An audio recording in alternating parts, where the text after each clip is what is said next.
mensaje de la tarde. Vamos a leer el capítulo 28 del primero de Samuel, el primer libro de Samuel, capítulo 28. Dice así la palabra del Señor.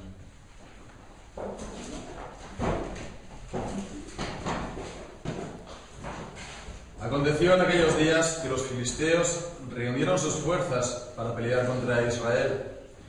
Y dijo Aquis a David: ten entendido que has de salir conmigo a campaña, tú y tus hombres. Y David respondió a Aquis: muy bien, tú sabrás lo que hará tu siervo.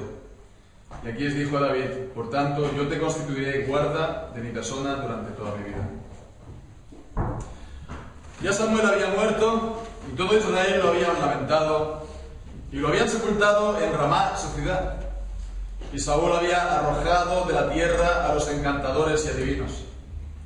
Se juntaron pues los filisteos y vinieron y acamparon en Sunem. Y Saúl juntó a todo Israel y acamparon en Gilboa. Y cuando vio Saúl el campamento de los filisteos, tuvo miedo y se turbó su corazón en gran manera. Y consultó Saúl a Jehová, pero Jehová no le respondió, ni por sueños, ni por Urim, ni por profetas. Entonces Saúl dijo a sus criados: buscadme una mujer que tenga espíritu de adivinación, para que yo vaya a ella y por medio de ella pregunte. Y sus criados le respondieron: he aquí hay una mujer en Endor, que tiene espíritu de adivinación.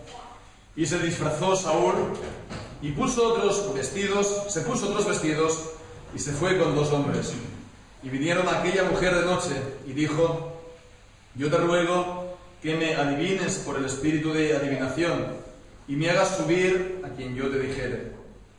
Y la mujer le dijo: y aquí tú sabes lo que Saúl ha hecho, cómo ha cortado de la tierra a los evocadores y a los adivinos. ¿Por qué pues pones tropiezo a mi vida para hacerme morir? Entonces Saúl le juró por Jehová, diciendo: vive Jehová, que ningún mal te vendrá por esto. La mujer entonces dijo: ¿a quién te haré venir? Y él respondió: hazme venir a Samuel.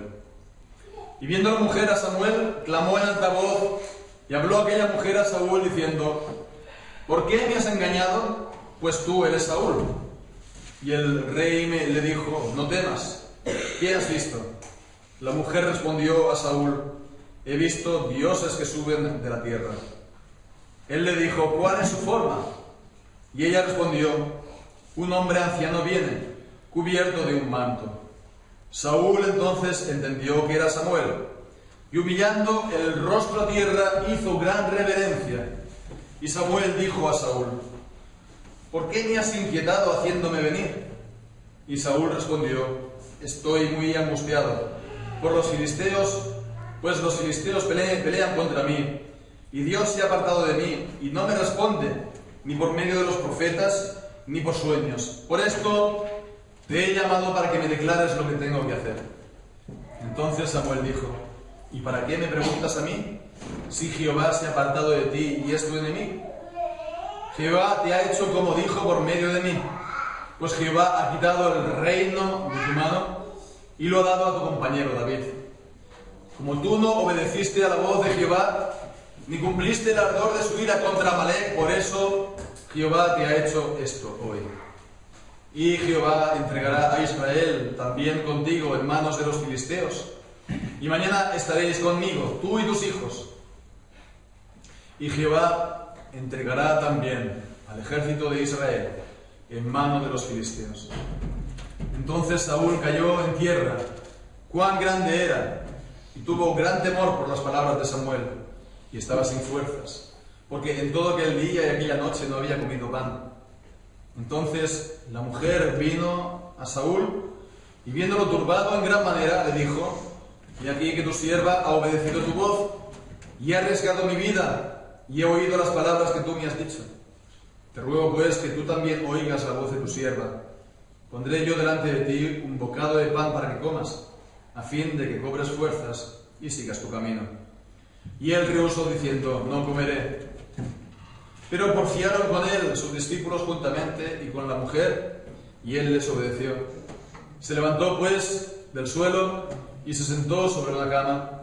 Y aquella mujer tenía en su casa un ternero engordado, el cual mató luego, y tomó harina y lo amasó, y coció de ellas panes sin levadura, y lo trajo delante de Saúl y de sus siervos, y después de haber comido, se levantaron y se fueron aquella noche.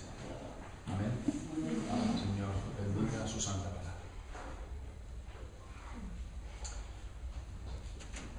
La semana pasada estuvimos viendo el pasaje de cuando David huyó a la tierra de los filisteos. Lo estuvimos considerando, esa decisión que él tomó, y vimos pues que él no había consultado al Señor, tomó esta decisión de su propio corazón al ver el peligro. Bien, pues decíamos que esto no fue una correcta decisión la suya, por lo menos el no haber consultado al Señor. Y siempre cuando tomamos decisiones parecidas, es decir, pues siempre nos pueden venir consecuencias imprevistas, o pues realmente situaciones que nos podríamos haber evitado.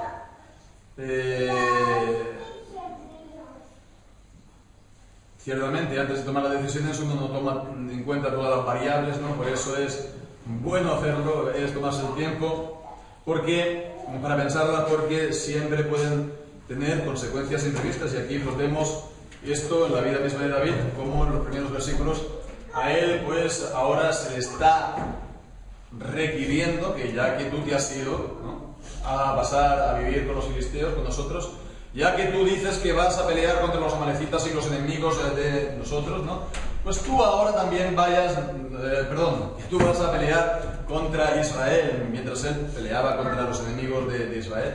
Pero ya que tú pues estás peleando, si dices, contra Israel, pues tú ahora pues formes parte de nuestro ejército.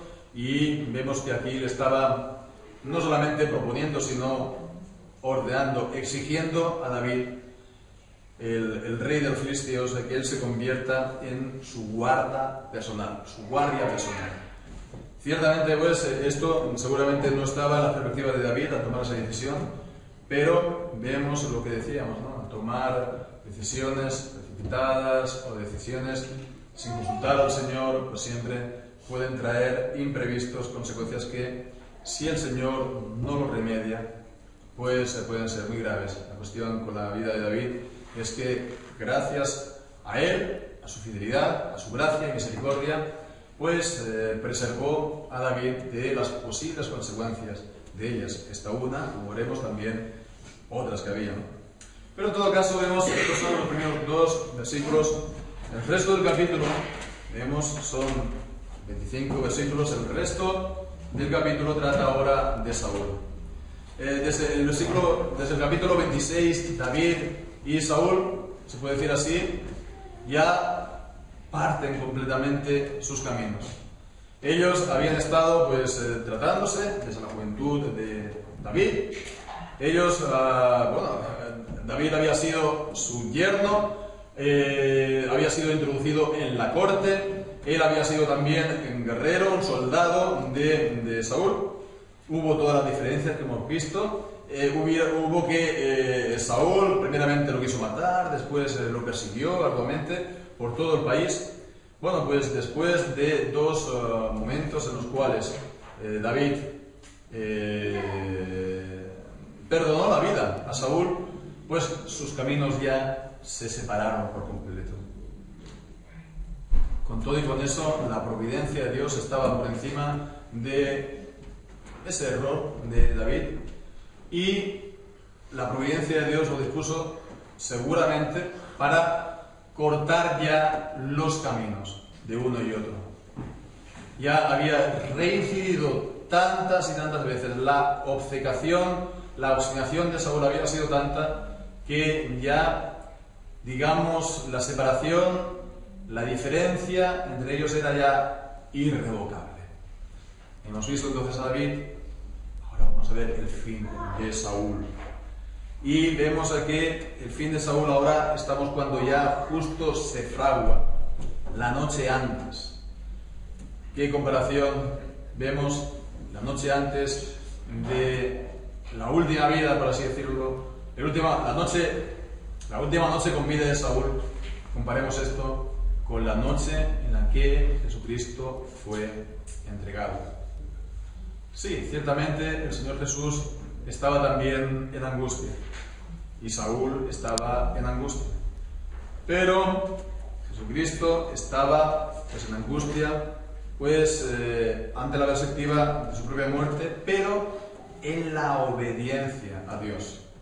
Sin embargo, Saúl estaba en la angustia ante la perspectiva de su muerte, pero como juicio de Dios por su propio pecado. Son realmente dos diferencias sorprendentes, muy llamativas en la Escritura, de las dos últimas noches de dos personas, del rey Saúl y del rey Jesucristo. Bien, todo comienza a fraguarse con esta nueva campaña, ¿verdad? Esta nueva campaña de los filisteos. Y el versículo 4 dice que se juntaron los filisteos, vinieron, acamparon en Sunem, y Saúl juntó a todo Israel, como era su deber, como rey, acamparon en Gilboa, y entonces, al verlo, tuvo miedo, se turbó su corazón en gran manera. Una reacción humana ante el peligro, ante tal vez un enemigo que le supera en número, con creces. En vez de esforzar su corazón en confianza, él se turbó con miedo. En vez de considerar que es el pueblo de Dios que tiene una batalla contra los enemigos del Señor, él se turbó en gran manera, tuvo miedo. Entonces, ¿qué era eso sino mostrar que él no estaba en los caminos del Señor? Que él se había alejado del Señor y que el Señor, por consiguiente, se había alejado de él. Bien, entonces vemos la manera como Saúl quiere, en principio, solucionar las cosas o recibir de él, también de Dios, la orientación. David no consultó al Señor, pero Saúl sí consultó al Señor, o sí buscó al Señor. Vemos que el versículo 6 dice: consultó Saúl a Jehová. Entonces, el problema no es en Saúl de que no consultara al Señor. Él sí que lo consultó, pero no le sirvió de nada, porque el Señor no le dio ninguna respuesta, ni por sueños, ni por Urim, ni por profetas, ninguna revelación extraordinaria que le dijera qué es lo que tiene que hacer. Con lo cual vemos que no es solamente cuestión de buscar al Señor, hay que buscar al Señor. Pero si nuestra vida es una vida de desobediencia y una vida de obstinación, una vida de despreocupación por la voluntad del Señor, entonces esas consultas, el buscar al Señor, esa oración no sirve de nada. No sirve de nada. El Señor no es un hombre que se deja burlar de los demás. A Él se tiene que tratar con respeto. A Él se tiene que respetar, ¿verdad? No se tiene que tratar de cualquier manera. Yo hago con mi vida lo que quiero y después voy a preguntarte, a que tengas a bien a decirme algo, qué es lo que tengo que hacer. No. Con el Señor se tiene que andar con mucho cuidado. Con el Señor se tiene que tener suma reverencia, porque Él es el Señor y el soberano. No se va a dejar ni manipular, ni burlar, ni reír. Si hacemos eso nosotros, si eso intentamos nosotros, nos vamos a ver con la realidad. No sirve de nada. La palabra de Dios nos lo dice claramente. Podemos leer en el libro de los Proverbios, en el capítulo 15. Proverbios 15.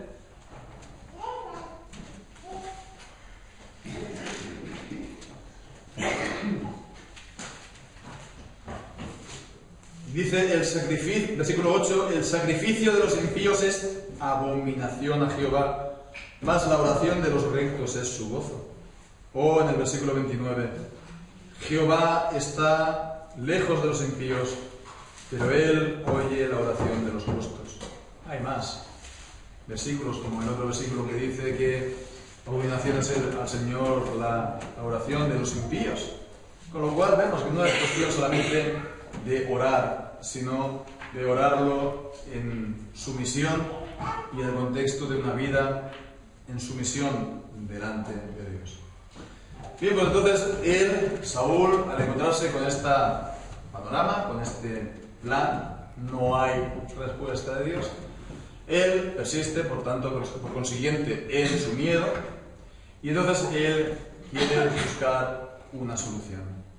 Y es entonces cuando él recurre a una adivina, dice la adivina de Endor. Entonces vemos que él, Saúl, por una parte, lo primero que se nos dice prácticamente es que él había arrojado de la tierra a los encantadores y adivinos, versículo 3. Saúl había arrojado de la tierra a los encantadores y adivinos. Y más aún, pues nos dice que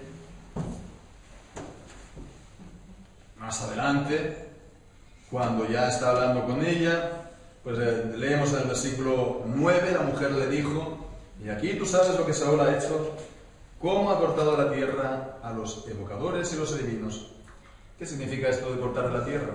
Arrojar. Bueno, pues vemos aquí por el contexto y lo que dice la misma hechicera es que los había puesto a muerte.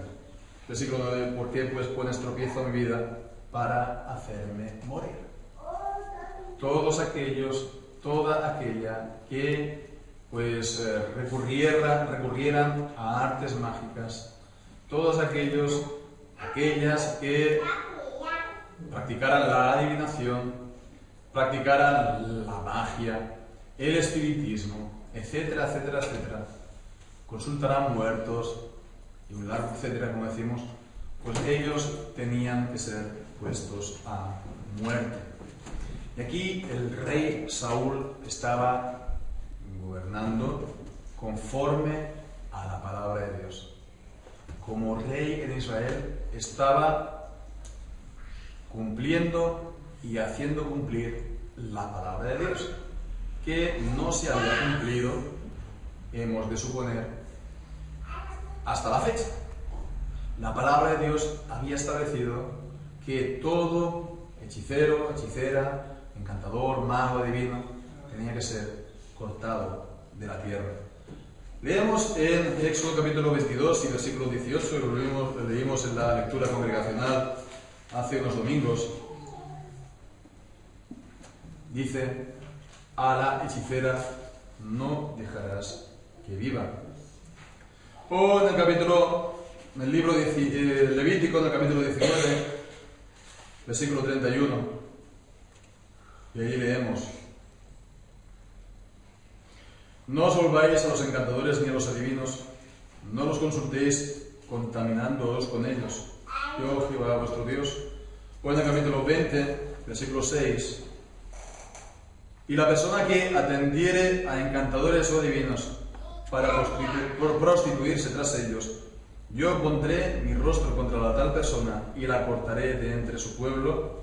O en el versículo 27, habéis pues, y el hombre o la mujer que evocare espíritu de muertos, os entregare a la adivinación, ha de morir.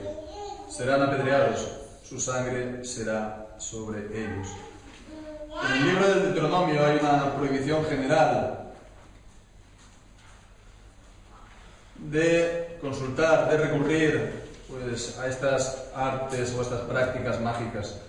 En el capítulo 18 de Deuteronomio leemos en el versículo 9: cuando entres la tierra que Jehová tu Dios te da, no aprenderás a hacer según las abominaciones de aquellas naciones. No sea hallado en ti quien haga pasar a su hijo o a su hija por el fuego, ni quien practique adivinación, ni agorero, ni sortílego, es decir, aquel que echa suertes, ni hechicero, ni encantador, ni adivino, ni mago, ni quien consulte a muertos, porque es abominación para con Jehová cualquiera que hace estas cosas. Y por estas abominaciones Jehová tu Dios echa estas naciones de delante de ti. Vemos que era abominación. Y hay una relación, ¿no?, de prácticas, la que está aquí diciendo, sortilégo, adivinador, encantador, etc. Aquí pues está hablando de una mujer que tenía espíritu de adivinación. La idea era que ella tenía un control sobre un espíritu, y que por medio de este espíritu pues tenía, ella podía hacer traer otros espíritus, con lo cual es lo que diríamos espiritismo, ¿no? Consultar a muertos, como hemos visto ahí, consultar a muertos para recibir algún conocimiento especial o sobrenatural de cosas que suceden o del futuro. Bien, pues vemos que la palabra de Dios rechaza completamente estas prácticas, las califica como abominación. Una abominación delante de Dios. Y, por tanto, también al pueblo de Israel le puso también claramente cuál tenía que ser, qué es lo que tenía que hacer con ellas. ¿Cómo tenía que proceder contra ellos? Dice, a la hechicera o al hechicero, al que practique todas estas cosas, no dejarás vida. Es decir, le aplicarás la pena de muerte.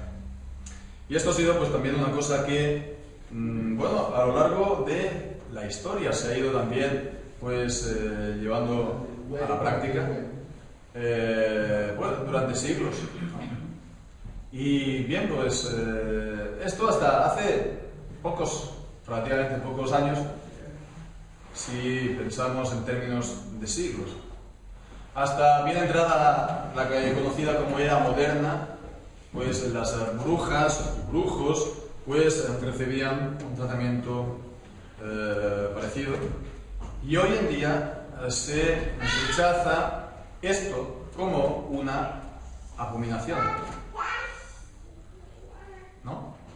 El tratamiento que se le daba pues a los hechiceros, a los brujos, a las brujas durante siglos en Europa y en América se considera como una perversión y una grave injusticia. Por ejemplo, tenemos el caso pues, de las llamadas brujas de Salem, ¿no? Salem era una de las colonias en Nueva Inglaterra, en Estados Unidos, y allí hubo un episodio de brujerías, y se conocieron, se descubrieron a unas cuantas brujas y se aplicó esta sentencia, porque en aquel entonces las colonias de Nueva Inglaterra, las colonias de lo que después sería Estados Unidos, estaban pues con una ley muy basada en la Biblia. Realmente era una aplicación de los mandamientos de la Biblia, incluidos los del Antiguo Testamento. Con lo cual, pues es lo que se llevó a cabo. En su tiempo eso no fue motivo de mucha discusión o discordia, pero después realmente ahí en Estados Unidos eso se considera como una cosa terriblísima. Y como aquí la Inquisición, pues allí los puritanos que mataron a las brujas de Salem, ¿no?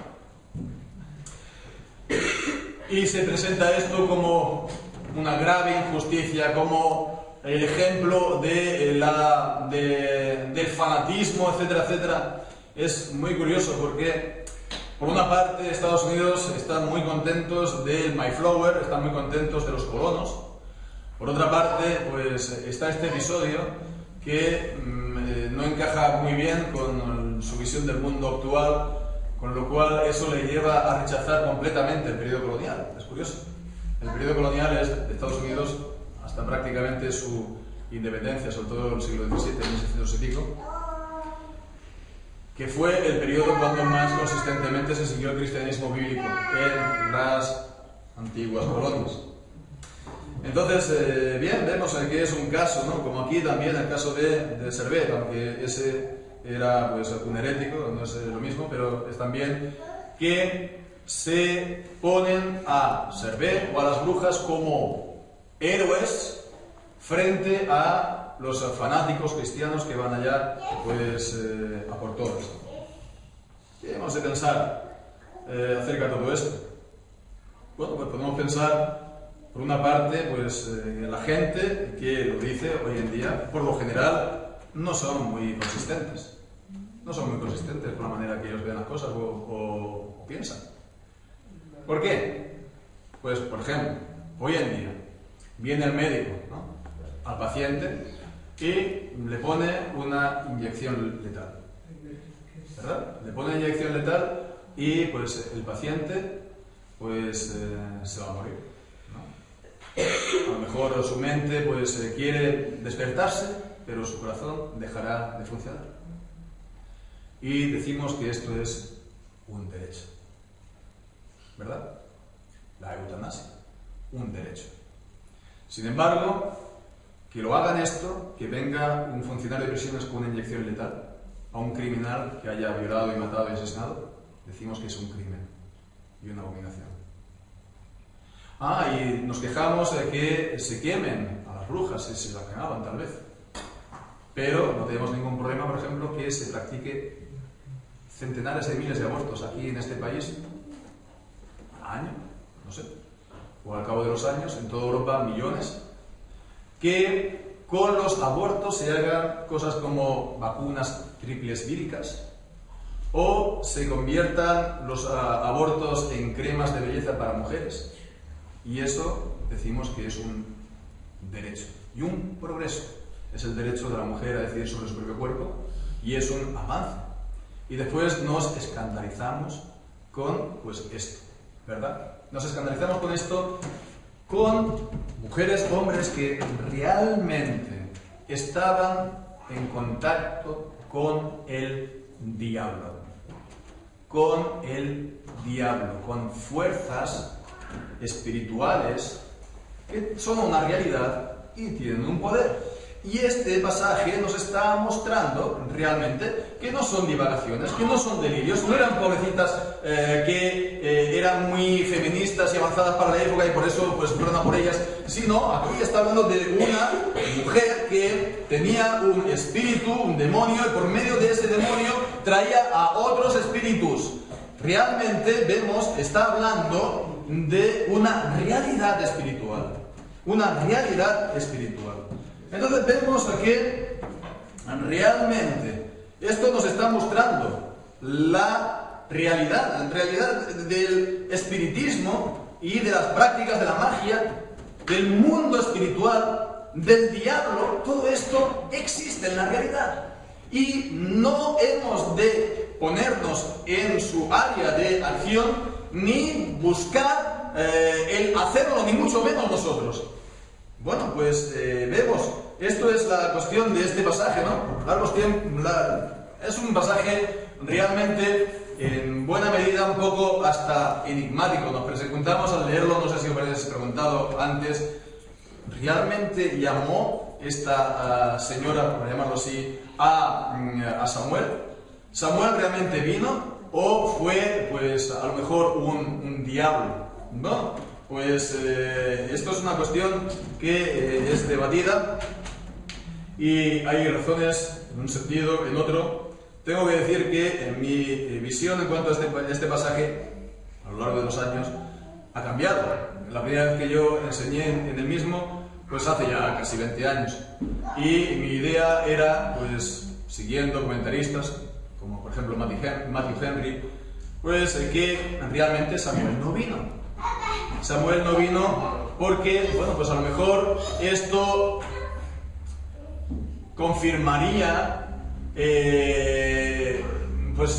esta práctica de consultar a los muertos, o también detalles de lo que aquí se dice, que, bueno, pues cuando dice la divina, he visto pues a dioses que suben de la tierra, O también cuando dice que de cierto estarás conmigo hoy, pues entonces eso tiende a pensar a la gente que era un diablo que se hacía pasar por Samuel, ¿no? Y ya digo, pues hay gente lo mismo y hay otra gente que piensa así, pero realmente con el tiempo tengo que decir, la palabra de Dios nos sorprende, pero dice que vino Samuel. Dice literalmente que vino Samuel. No solamente es que la conclusión a la que vino Saúl, el versículo 14, es Samuel, sino, versículo 15, Samuel dijo a Saúl. Samuel dijo a Saúl. Y el versículo 16 dijo, entonces Samuel dijo. Bien, pues entonces vemos que el versículo 20 también, por otra parte, tuvo gran temor por las palabras de Samuel y estaba sin fuerzas. Entonces, por mucho que nos pueda sorprender, la palabra de Dios nos está diciendo que era Samuel. ¿Qué era Samuel? Por supuesto, esto no nos viene a decir que estas prácticas pues realmente sean correctas o verídicas cuando la gente que lo hace, porque muchas veces la gran mayoría va a ser eso. Se va a manifestar un demonio a través de esa persona, del medium, que va a intentar engañar a la gente y va a intentar dar una palabra, supuesto presagio, que va a pesar sobre una losa sobre ellos y que va a ser como una especie de maldición que va a cargar, y ya pues toda su vida se va a moldar esa palabra para acabar realmente con ella. Entonces vemos que eso es lo que ocurre y el grave peligro de consultar a este tipo de prácticas, pero aquí realmente pues nos está diciendo que Dios permitió y envió al espíritu de Samuel darle esa palabra definitiva de juicio.